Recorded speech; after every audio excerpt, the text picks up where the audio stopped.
अस्सलाम वालेकुम। आज हम बना रहे हैं टिंडे गोश्त, जो मैं मटन के साथ बना रही हूँ। इसमें हम पानी डालेंगे 1/2 लीटर। आप अपने गोश्त के हिसाब से डाल सकते हैं। ये हमारा गोश्त है 1/2 kg। और आप बीफ में भी बना सकते हैं, चिकन में भी बना सकते हैं, ये आप अपनी मर्ज़ी। और ये 2 अदद टमाटर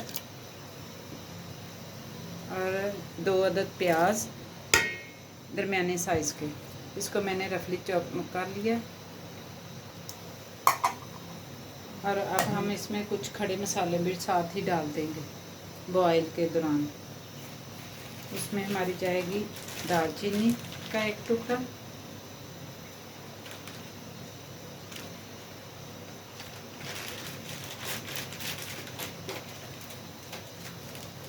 ज़ीरा नहीं मैंने इसमें ऐड करना, बाकी गरम मसाले में जो चीज़ होती है वो सारी ऐड करनी है। ये हमारी जा रही है बड़ी इलायची 2 अदद,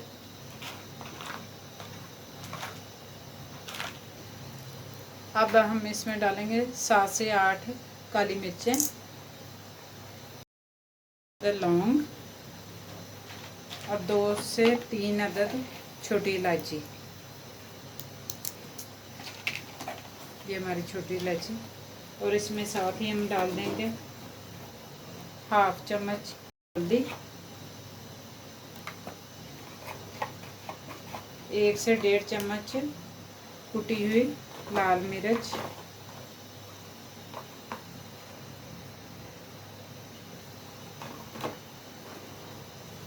और 1 चम्मच नमक की। इसको अब हमने पकने के लिए रख देना है आधा घंटे के लिए। आप अपने गोश्त के अकॉर्डिंग देख लें कि गोश्त आपका कितना टाइम लेता है। इसको हम एक दफ़ा लोहे की मदद से हिला देते हैं कि हमारे मसाले सारे एक तरह से मिक्स हो जाए। और इसको ढक्कन देकर आधे घंटे के लिए पकने के लिए रख देते हैं। आप गोश्त को कुकर में भी पका सकते हैं, ये गोश्त पे डिपेंड करता है।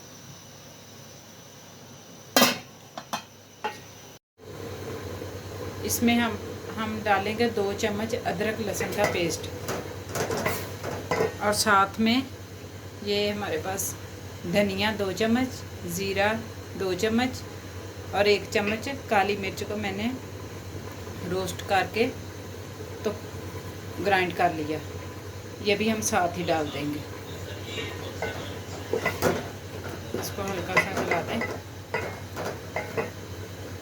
ये हमारी हंडिया 5 मिनट में अभी तैयार होने वाली है। फिर हम इसको घी डालकर भूनते हैं और आपको दिखाएंगे इसकी लुकिंग भूनते वक्त। अब मैं इसमें डालने लगी ऑयल इसमें मैं डालूँगी 2 चम्मच और इसको अच्छे से भून लूँगी। भूनने के बाद फिर इसमें मैं डाल दूँगी टिंडे। अब मैं मटन के गोश्त को 3 से 4 मिनट के लिए भूनूंगी, ताकि ये अच्छे से घी ऑयल को छोड़ दे। फिर हम इसमें टिंडे ऐड करेंगे। अब ये गोश्त हमारा भून चुका है। अब मैं इसमें डालने लगी हूँ टिंडे डाल के हम 1 से 2 मिनट इनको भून लेंगे। गोश्त और टिंडे भूनते वक्त आंच मीडियम रखनी है, तेज़ आंच पे नहीं गोश्त को भूनना, वरना आपका गोश्त जल जाएगा और हांडी का टेस्ट भी नहीं अच्छा रहेगा। अब मैं इसमें पानी डालने लगी हूँ। पानी आप अपने हिसाब से डालें। हमारी फैमिली को टिंडे गोश्त शोरबे वाले अच्छे लगते हैं, उसके लिए मैं पानी इस हिसाब से डालूँगी कि टिंडे भी गल जाएँ और बाकी ग्रेवी भी अच्छी सी बन जाए। ये हमारे टिंडे गोश्त अभी गलने के लिए मैं रखने लगी हूँ मिनट के लिए, मुकम्मल 5 मिनट ढककर इसको अभी हम ढक देंगे।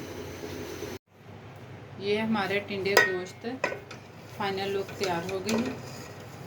बीच में हमने जूनियर लंबाई में कटा हुआ अदरक डाला और सब्ज़ धनिया डाल के हंडिया हमारी तैयार हो गई है। अब हम डिश आउट करते हैं। माशाल्लाह ये हमारे टिंडे गोश्त मुकम्मल तैयार हो गए। ये फाइनल लुक है। मेरे चैनल को सब्सक्राइब करें और बेल आइकन के बटन को दबाएं ताकि मेरी आने वाली वीडियो जल्द से जल्द आप तक पहुंच सके। ओके, अल्लाह हाफिज़।